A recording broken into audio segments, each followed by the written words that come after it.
নমস্কার, পলিগ্রিলে সবাইকে স্বাগত। ইলিশ স্বমহিমায় মহিয়ান, তবে আমরা বিভিন্ন মশলা যোগ করি রুচির ভিন্নতার কারণে। আজ আমি বানাতে চলেছি এরকমই একটা অসাধারণ ইলিশের পদ, জিরা ইলিশ। জিরা ইলিশ বানানোর জন্য আমি নিয়েছি 500 গ্রাম ইলিশ মাছ। গোটা জিরে ভিজিয়ে রেখেছি, তাকে পেস্ট করে নিয়েছি।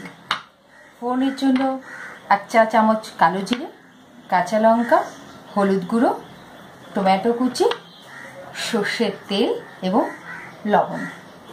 প্রথমে আমি মাছগুলোকে হলুদ লবণ মাখিয়ে নিচ্ছি।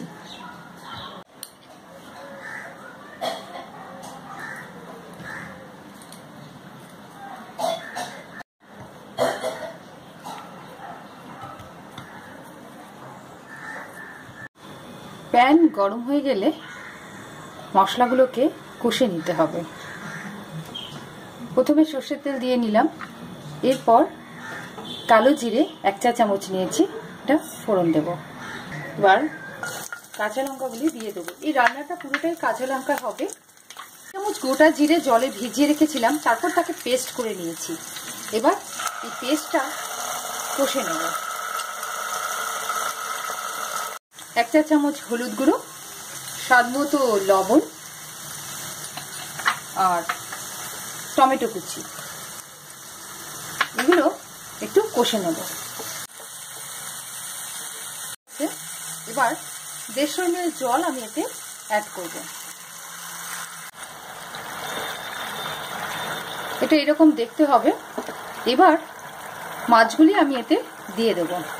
আমি মাছগুলো কাঁচা করছি, আপনারা ইচ্ছা করলে হালকা একটু ভেজে নিতে পারেন। যত তেলাক্ত মাছ হবে তত এই জিরে ইলিশের স্বাদ লোভনীয় এবং বেশি সুস্বাদু হবে। এবার আমি এর উপরে লাউ পাতা দিয়ে দিচ্ছি।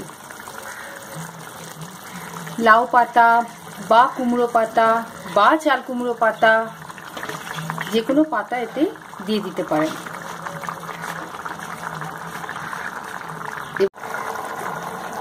এর উপরে একটু সর্ষের তেল ছড়িয়ে দিতে হবে, 2 চা চামচ মতো দিলেই হবে। এবার চাপা দিয়ে দেব। এটা 5 মিনিট মতো ঢাকা দিয়ে রান্না করতে হবে। 5-6 মিনিট হয়ে গেছে, মাছ রেডি। এরকম দেখতে হবে, পাতাগুলো পুরো গলে যাবে, ইলিশ মাছ থেকে তেল বেরিয়ে টোটাল রান্নাটা এরকম হবে। আর দারুণ সুন্দর গন্ধ বেরোচ্ছে, গন্ধটাই মনে হচ্ছে পেট ভরে গেল। আমার দুর্ভাগ্য যে আপনাদের এর অ্যারোমাটা ঠিক বোঝাতে পারছি না। এই হলো আমার জিরা ইলিশ।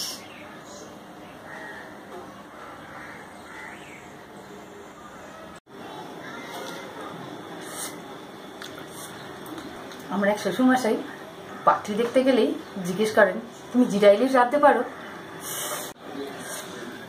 আমার হাতেই উনি প্রথম জিরা ইলিশ খেয়েছিলেন। আমার ইউটিউব চ্যানেলে সাবস্ক্রাইব করতে ভুলবেন না যেন। আর আপনাদের যদি কোনো রেসিপি থাকে অবশ্যই আমার সঙ্গে শেয়ার করবেন। আবার দেখা হবে, বাই।